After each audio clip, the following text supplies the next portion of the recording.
নির্বাচনের হাওয়া যত জোরালো হচ্ছে ততই মাটির কাছাকাছি পৌঁছে যাচ্ছে রাজনৈতিক লড়াই। মাঠে ময়দানে সক্রিয় উপস্থিতির মাধ্যমে প্রচারে ঝড় তুলেছে সিপিআইএম। আসন্ন এডিসি নির্বাচনকে সামনে রেখে প্রার্থী ঘোষণার পর থেকেই জোর কদমে প্রচার চালাচ্ছে দলটি। যেখানে এখনো বিজেপি ও মমতা তাদের প্রার্থী ঘোষণা করতে পারেনি, সেখানে সিপিআইএম ইতিমধ্যেই সংগঠিতভাবে মিছিল, সভা এবং বাড়ি বাড়ি প্রচারে নেমে পড়েছে। রবিবার কাঠালিয়া মির্জা রাজাপুর কেন্দ্রে সিপিআইএম প্রার্থী পরীক্ষিত মুরা সিং এর সমর্থনে দশরথবাড়ি এডিসি ভিলেজের বিভিন্ন এলাকায়, বিশেষ করে দশরথবাড়ি ও কলাক্ষেত এলাকায় বাড়ি বাড়ি প্রচারে নামেন দলের কর্মীরা। প্রচারের সময় সাধারণ মানুষের কাছ থেকে ভালো সাড়া মিলছে বলে দাবি করেন কর্মীরা। তারা জানান, বহু মানুষ বর্তমান শাসক দলের বিরুদ্ধে বিভিন্ন অভিযোগ তুলে ধরছেন।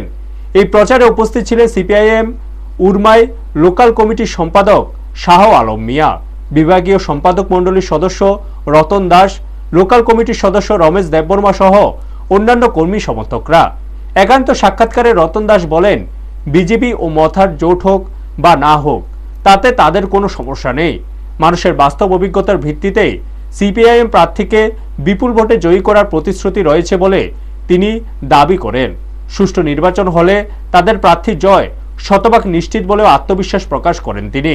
এখন নজর ফলাফলের দিনের দিকে। শেষ পর্যন্ত ভোটের রায় কোন দিকে যায় সেটাই দেখার। ব্যুরো রিপোর্ট, নিউজ তৎকাল 24।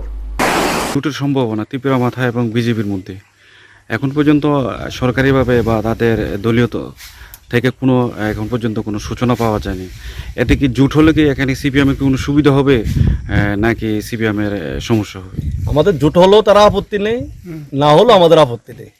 মানুষ বামফ্রন্টের দীর্ঘ 25 বছর তার যে অভিজ্ঞতার বিনিময়ে আমরা যে বাড়ি বাড়ি আজকে গেলাম কয়েকটা পাড়াতে, সেই পাড়াগুলোতে মানুষ তার ওই অতীতের অভিজ্ঞতার সঙ্গে গত 8 বছরের এডিসি নন এডিসি যে সমস্ত কার্যক্রম এই 8 বছরের মধ্যে হয়েছে তার তুল্যমূল্য বিশ্লেষণ করে মানুষ সেখানে আপনার সামনেই সেখানে বলেছে যে না, আমাদের আগেরটাই সেখানে ভালো ছিল, আগের সরকারই সেখানে ভালো ছিল।